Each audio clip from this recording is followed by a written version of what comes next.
Well, most people would agree that it's harder to be a parent today than ever before. Coming up next on the Jeff Crilley Show, we'll be talking to an international parenting expert. Her journey just ahead.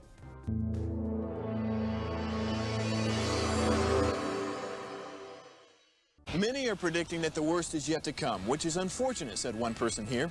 Until now, they've enjoyed the reputation of being the nation's icebox. Watched a burglar in his home this morning by webcam. As a journalist of over 25 years, stories are what make my world turn. Reporting live from the Dallas newsroom tonight, Jeff Crilley, Fox 4 News. But in 2008, I took the jump from my familiar life and started a PR firm from my home. We're talking about anyone with a camcorder like the one I'm using becomes a television network. We started slowly growing the company, and we now have over 100 clients, and we've branched into the world of live digital broadcasting. I now own 8 different TV studios and have a huge team, and the stories that I now get to share are sometimes the most important of my life.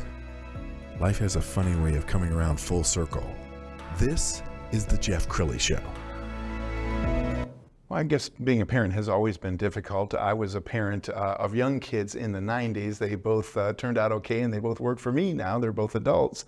But I would say the thing that separates me from others is social media. There was no Facebook, there was no Twitter and Instagram, and there's parent shaming going on out in the world right now. You see other parents doing stuff in this perfectly glossy photograph with their kids and the sun setting, and you've got spit up on your shirt and you feel inadequate. To talk about that today, Kelly Shoup. She is a pediatric occupational therapist. Thanks for coming on the show. Thank you so much for having me. Yeah, I'm excited to be here. Well, I want to hear more about your journey. Okay, have you always been fascinated with parenting? I've always had a lifelong love for kids. So I am the person who I was babysitting all the time. I had a summer preschool in my parents' basement and was getting the neighborhood kids to, teach them new little things and to draw and have fun, to give the parents a break, but then also to try to get new babysitting customers for me and just have fun with kids. I love to play and have fun, and I just think kids are so enjoyable. Yes. So yeah. And I made that comment at the beginning of the show that, there are social media pressures. Do you find that the parents you're coaching are trying to live up to an unrealistic expectation that they saw on Instagram? Yes, for sure. I think that the pressures that parents have are more than they've ever been. I think there's been a shift from enjoying our kids to basically having our kids achieve and accomplish so much. And it's the kids and that connection between parents and kids that is sacrificed. And so kids, when they're older, I have teenagers, we're seeing so many mental health issues. We're seeing, suicide rates, like all over. The evidence is clear that we are not doing a good job taking care of our kids and having connected families between parents and kids. I want to pull up her website because she has a beautiful website, and as we scroll down her website, I want to talk about the kinds of parents you're working with these days. What kind of parents are you coaching? I'm coaching all kinds. And my practice right now I have 2-year-olds up to 24-year-olds that are still living, so helping all kinds of families. But it's parents who feel like they are failing. They are loving, well-intentioned, engaged. They know their kids, but at the same time, their kids are having behavior issues. There's disobedience, there's defiance, there's all these different things. There's screaming, there's yelling. What type of punishment do I give a child?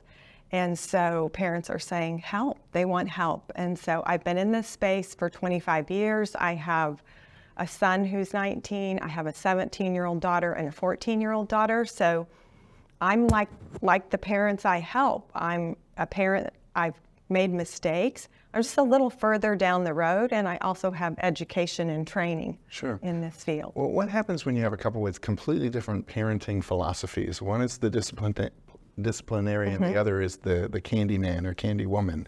How do they get to be on the same page and parent alike so that the kid is not going to mom or dad for permission? Well, it's interesting. That middle road is the place forward. So I'm never about extreme parenting on any level. And my kind of unique approach as an occupational therapist is the senses. And so for each parent to know what are the stresses in their senses, in their nervous system, that can get them activated, get them upset. And then when they know that about themselves and know it about their kids, then they can prevent those eruptions, those screaming matches, those fights. And it's interesting because when I help the parents understand, okay, this is why you're upset about this. Your hearing sense is more exhausted or whatever. And this is how you are, Mom, because at the end of the day, you've had too many babies touching you. So you're explosive about that. Then a light bulb goes on and they're like, oh, okay. I know this about me, so I'll show up differently. I know this about my spouse, I'll show up differently.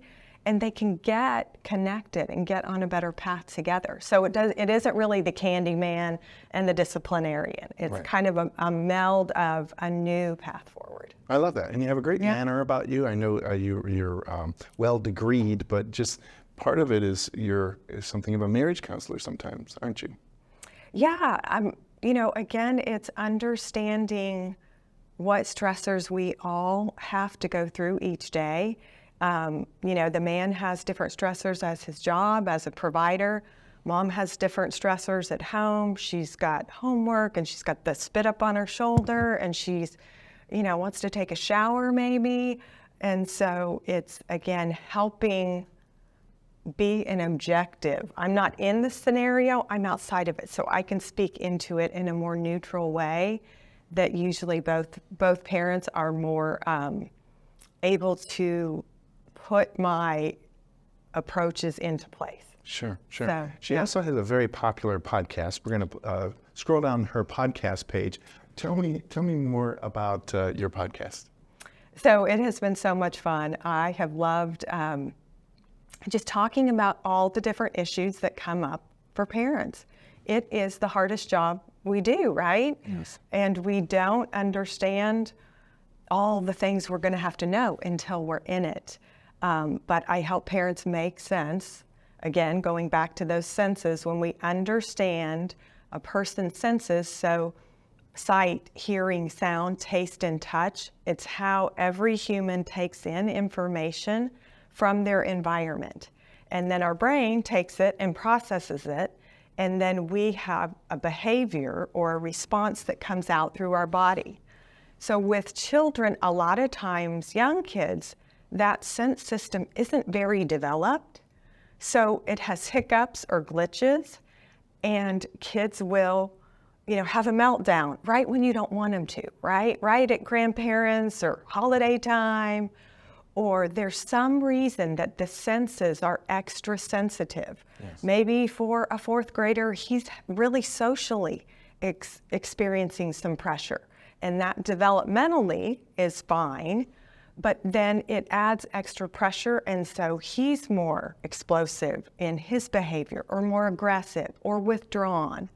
So it's just helping understand why are they doing what they do. Yes. And it's a body-based thing for me. So I start at that body because that's how God formed us. And Yes. so that's the way I'm going, is with what God told us to do. And Kelly, you've got a paint can, so you like to play. Are you Yes. going to do a game with us? Yes, I would love to. Okay, so kids learn through play. Yes. They get the most effective, efficient learning done through play. And a child's job is to play. So parents, again, these days think, okay, well, I'm going to get him a tutor. I'm going to get him in, Japanese. I'm going to get him in Chinese and piano. And I'm like, they just need to play. So this is my we can. Okay. And so we pull out different things.